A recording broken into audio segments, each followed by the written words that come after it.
Hello student. तो आज हम लोग पढ़ेंगे क्लास 10th का। ठीक है, ये बहुत ही इम्पोर्टेंट क्वेश्चन है। सिद्ध करें कि √2 एक अपरिमेय संख्या है। तो आप वीडियो में अंत तक ज़रूर बने रहें और ये क्वेश्चन बहुत ही इम्पोर्टेंट है, वीडियो को स्किप नहीं कीजिएगा। तो आइए हम शुरू करते हैं। जैसा कि दिख रहा है क्वेश्चन है कि सिद्ध करें कि √2 एक अपरिमेय संख्या है। तो चलिए हम शुरू करते हैं। तो इसके विपरीत हमें क्या करना है, पहले इसको लेट कर लेना है, मान लेना है कि यह परिमेय संख्या है। तो हम यहाँ पे मानेंगे, माना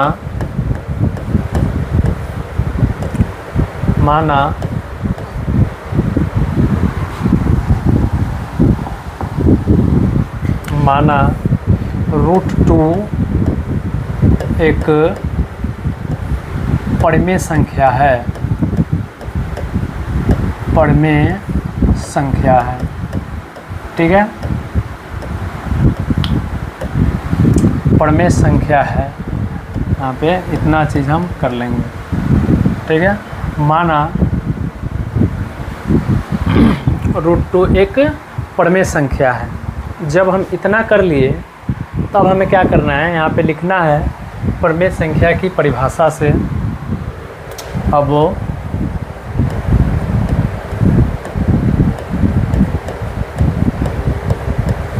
परिमेय संख्या की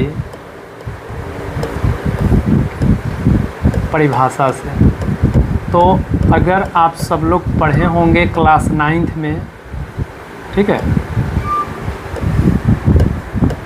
कि परिमेय संख्या किसे कहते हैं। ठीक है, तो जो p/q के रूप में लिखा जा सकता है, जहाँ पे p और q पूर्णांक हो और q 0 के बराबर न हो, उसी को हम लोग परिमेय संख्या कहते हैं। तो पहले हम इस बात को क्लियर करेंगे कि परिमेय संख्या होता क्या है। तो यहाँ पर लिखेंगे, चूँकि डिफिनेशन ही पहले लिखना है, लिखेंगे जिसे p/q के रूप में लिखा जाए,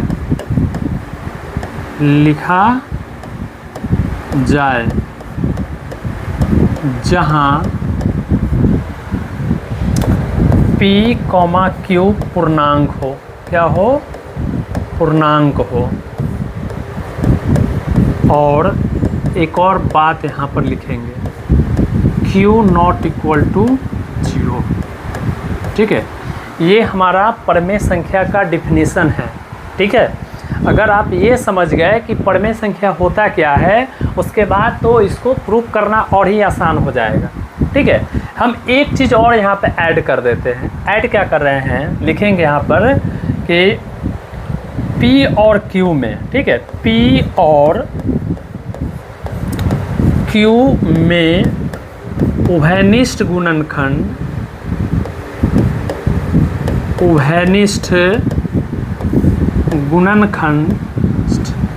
कर दीजिए, उभयनिष्ठ गुणनखंड सिर्फ एक हो या केवल एक हो, आप अंक में भी लिख सकते हैं। ठीक है, ये हम इसलिए लिखे हैं, ठीक है, चूँकि आगे चल के बहुत ही इम्पोर्टेंट होने वाला है, ये काम आने वाला है ये लाइन, इसलिए हम आपको लिख करके बताएं। ठीक है, तो अब देखिए यहाँ से शुरू कर रहे हैं, जहाँ से सॉल्यूशन, जो वास्तविक सॉल्यूशन जो होने वाला है यहाँ से। ठीक है, इसको देखिए, यहाँ पर लिखेंगे। अब चूँकि अब तो यहाँ पे हम इसको परिमेय मान चुके हैं, तो जो √2 होगा वह p/q के बराबर होगा। ठीक है, अब हम क्या करते हैं, इसको क्रॉस मल्टीप्लिकेशन कीजिएगा। तो यहाँ पर क्या हो जाएगा, p =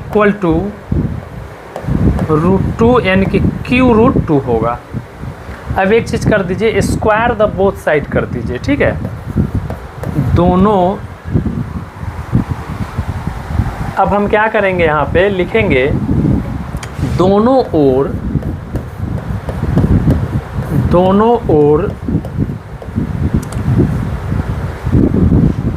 सॉरी दोस्त, दोनों ओर वर्ग करने पर, ठीक है, वर्ग करने पर।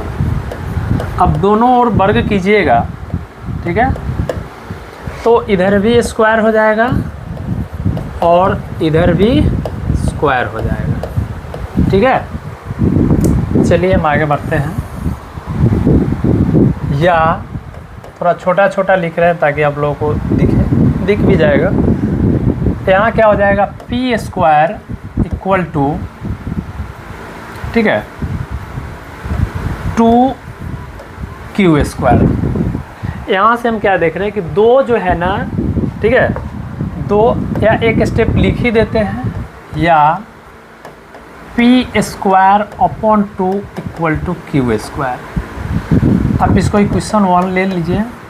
हम क्या देख रहे हैं यहाँ पर कि दो जो है पी स्क्वायर को डिवाइड कर रहा है, तो इस बात को लिखेंगे चूँकि दो पी स्क्वायर को विभाजित करती है,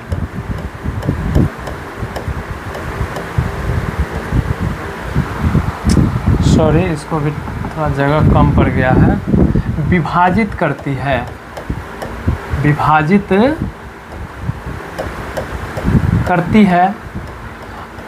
देखिए, जब कोई भी नंबर अगर किसी नंबर के स्क्वायर को डिवाइड करे तो उस नंबर को भी वो डिवाइड करता है, ठीक है। तो इस बात को हम लिख रहे हैं क्योंकि दो पी स्क्वायर को विभाजित करती है, इसलिए दो पी को भी विभाजित करेगा, ठीक है,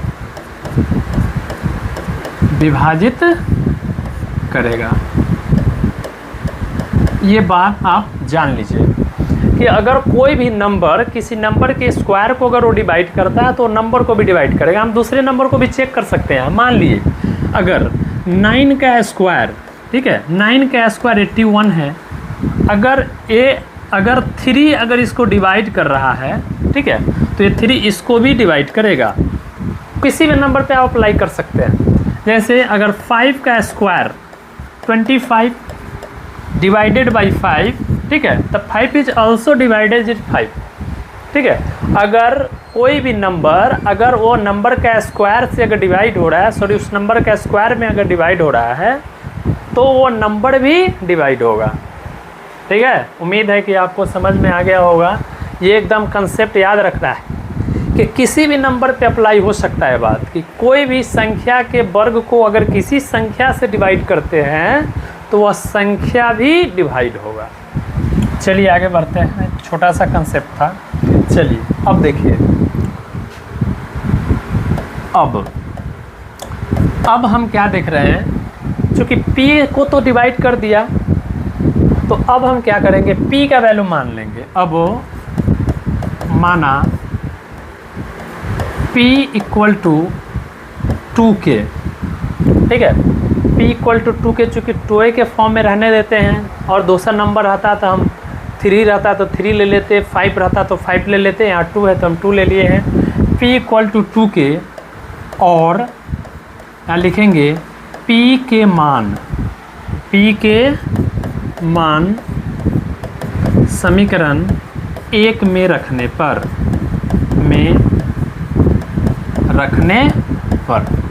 चलिए तो p के जगह पे रखिएगा 2k, तो 2k का स्क्वायर हो जाएगा upon 2 equal to q square हो जाएगा, या यहाँ पे 4k square upon 2 equal to q square, यहाँ से कैंसिल हो जाएगा 2 time, therefore 2k square equal to q square.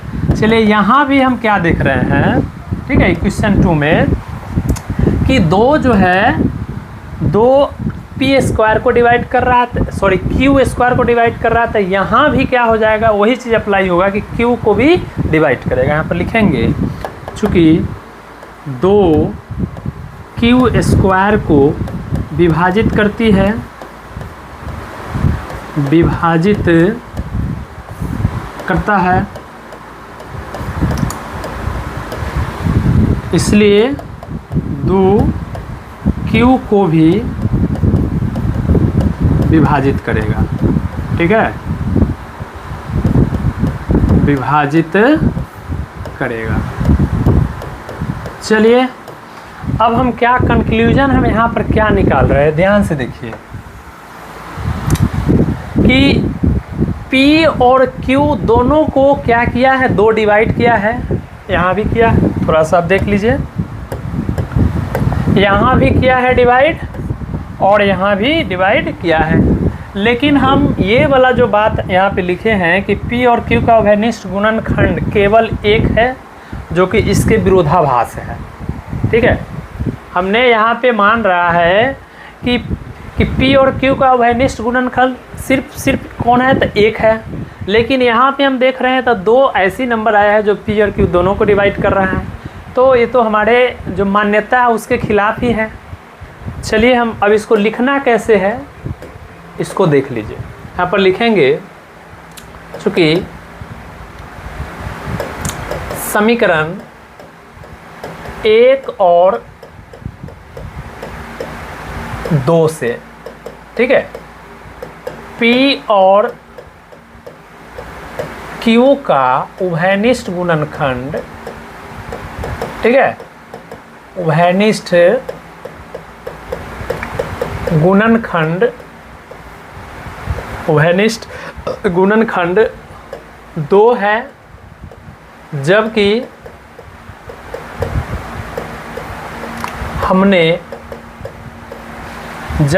हमने माना है कि P और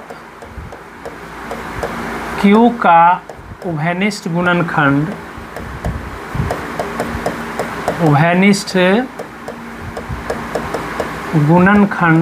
केवल एक है, केवल एक है। अतः इससे विरोधाभास प्राप्त होता है, लिख सकते हैं। अतः इससे विरोधाभास प्राप्त होता है,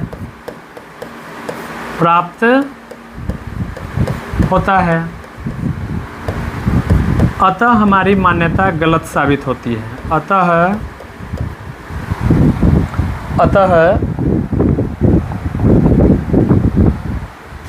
हमारी मान्यता गलत साबित होता है। साबित होता है कि √2 एक परमेय संख्या है, परमेय संख्या है।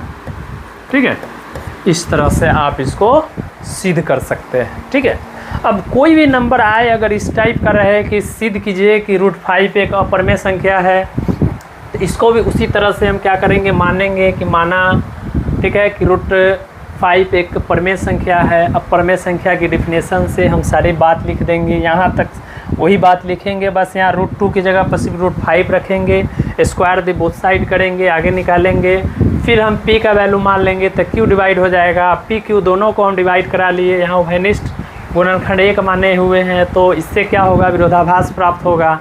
ठीक है, तो हमारा मान्यता क्या हो जाएगा, गलत हो जाएगा। तो इस तरह से हम इसको सॉल्व कर सकते हैं। ठीक है, चलिए अगला हम सॉल्यूशन के लिए अगले वीडियो देखेंगे। चलिए।